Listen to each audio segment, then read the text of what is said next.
Hello everybody, it's Non-Scene News here, and today we've got a lot of breaking news and updates today. So first, we're going to go into the US of A. So, the Russian minister has landed in New York. That's not New York. Has landed in New York. So if you've seen this plane here, the Russian Foreign Minister Sergei Lavrov has touched down in New York. So this is ahead of the UN Security Council meetings that will be happening soon. So I'll be sure to keep you updated on that, and we'll probably see some very interesting things coming out of that. And we've got some more news coming from Elon Musk. So Elon Musk has stated that he will commit $45 million a month to see Trump re-elected, sources report. We've also got news from Tucker Carlson. Tucker Carlson has also said that Trump has already won. He has won the US presidential race after surviving the assassination. So he's saying that the assassination attempt has boosted up his ratings, and he also stated that he's already won because of this. So, and the biggest news coming today is that Donald Trump has chosen his vice president candidate. So JD Vance.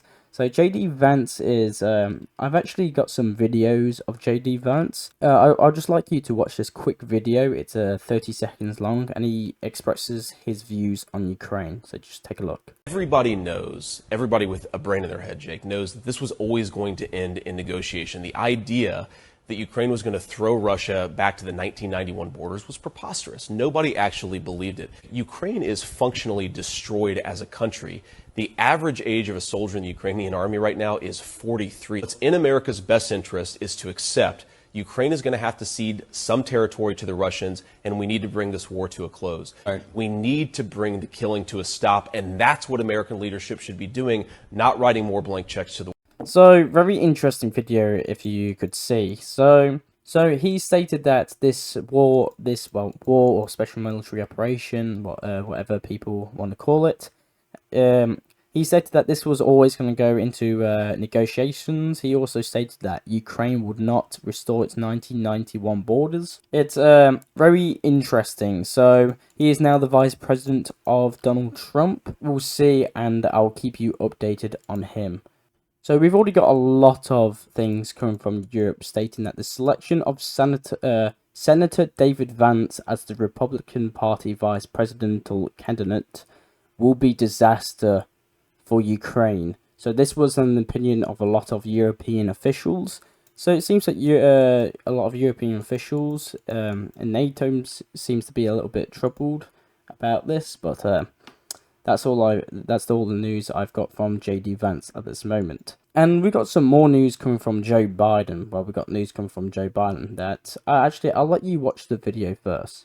For example, I got a call from the Saudis. They want to fully recognize Israel. In return, if the United States will give them a guarantee that they will provide weapons if they're attacked by other Arab nation, that the one just around the corner, and that we'd allow them to, we would put a civilian nuclear facility there, but we'd operate it, our military, we'd operate it, so they can move away from fossil fuels. That's a big game changer in the whole region. So first, I would like to state that I don't think Saudi Arabia would be very happy for Joe Biden to be sharing this on this like interview. But if this is true, he states that Saudi Arabia is about to begin to recognize Israel, and he stated that if any conflict happens, well, I'm guessing that he's talking about Iran and Saudi Arabia, that the US will come to Saudi Arabian aid. So very interesting.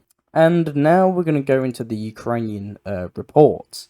So it has been reported that Ukraine will be getting 40 armored vehicles with additional anti-tank weapons and engineering equipment. So Ukraine will be getting 10 Leopard 2A4 tanks from Spain today. So these were damaged in the battlefield, but they were repaired and they're being sent back to Ukraine.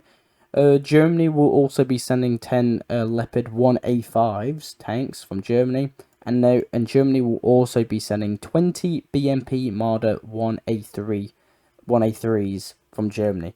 So in total, 40 armored vehicles will be coming, and with a lot of anti-tank weapons and engineering equipment. So quite a large aid package coming today, so I'll make sure to keep you updated on that. And we've gotten statements from Zelensky in Kiev. So Zelensky has said that Ukraine will receive an invitation and membership in NATO as soon as the war ends, Zelensky stated. He also stated that Zelensky expects to see Russian representatives at the second summit on Ukraine in November. So he stated that, "I believe that Russian representatives should be at the second summit," Zelensky said. So if you remember the first summit in Switzerland, Russia was not present. Russia was not invited to the first summit on this Ukrainian conference. So now Zelensky is saying that Russia will be in the next conference. And now we're going to Russia.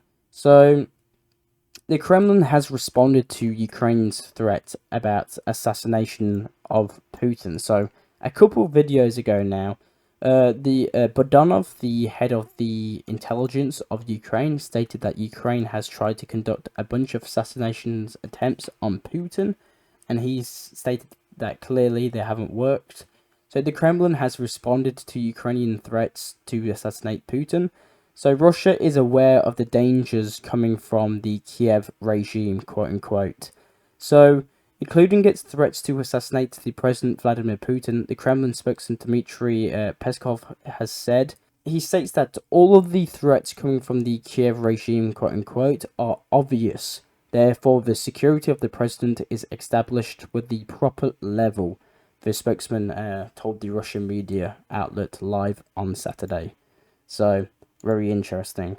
And we've gotten more news that the Russian aerospace forces have received the first batch of the MiG-31 fighters, or interceptors, this year. So, apparently the Russian armed forces have received 10 of these aircraft. So, these are apparently repaired and modernized according to the United Aircraft Corporation. So Russia has gained 10 MiG-31s, so modernized MiG-31s. And I would like you to, sorry for so many clips today, but I would like you to watch this one more clip.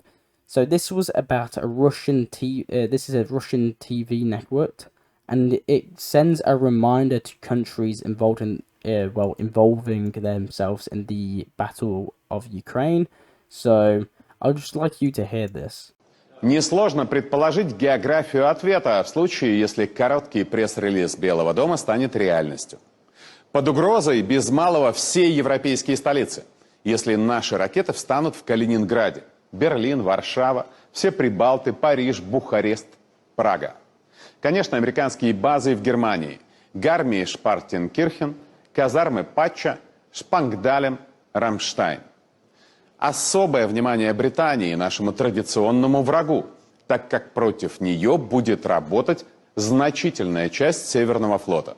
Под удар Вашингтон ставит не только Лондон, но и Манчестер, Бирмингем, крупнейшую военно-морскую базу Девонпорт, Клайд в Шотландии, где король хранит ядерные ракеты Трайдент, Портсмут и Чатамскую верфь в графстве Кент.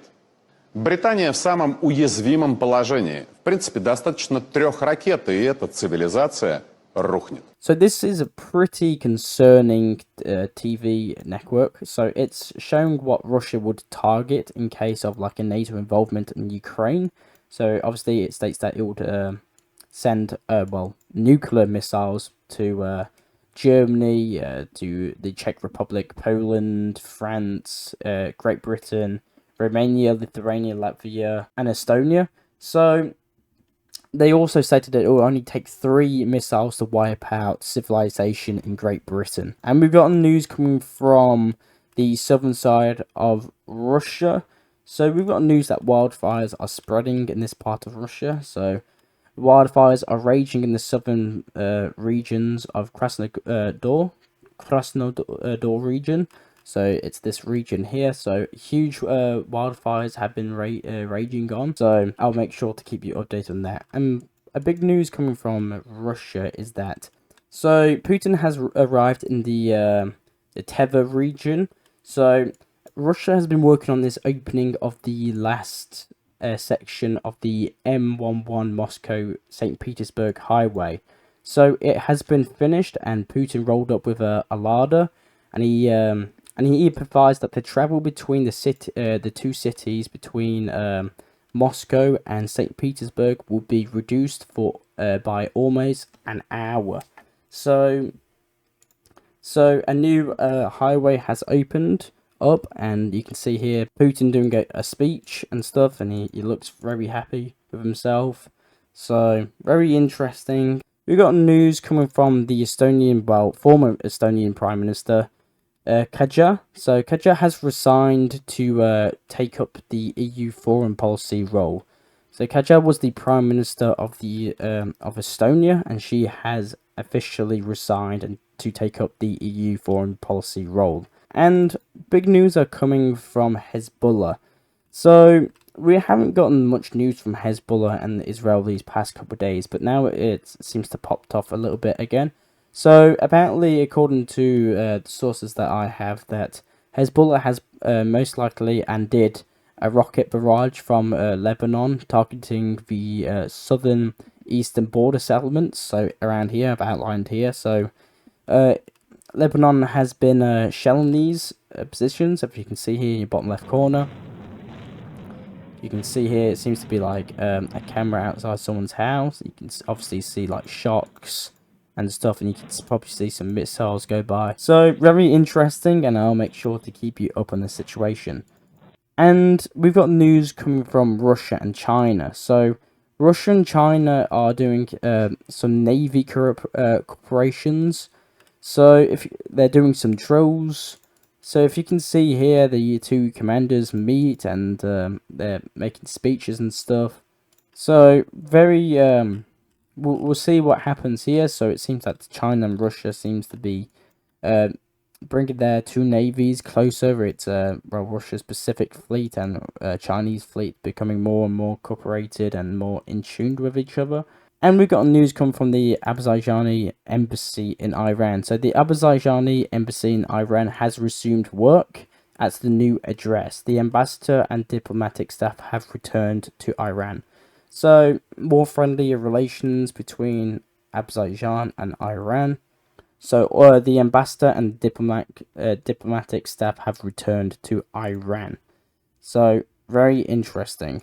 And that's all the news. I've got one more news for you, which actually just came out.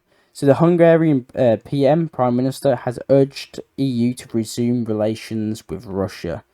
So that was quoted. Quoted by the source of Build. So very interesting. So that's all the news I have for you for right now. I am Non-Scene News. I'll try and provide you the non-scene news that medias around the world do not show you. If you like what I do here, please like and subscribe. It does support the channel a lot, and hopefully I see all of you in the next video. Bye.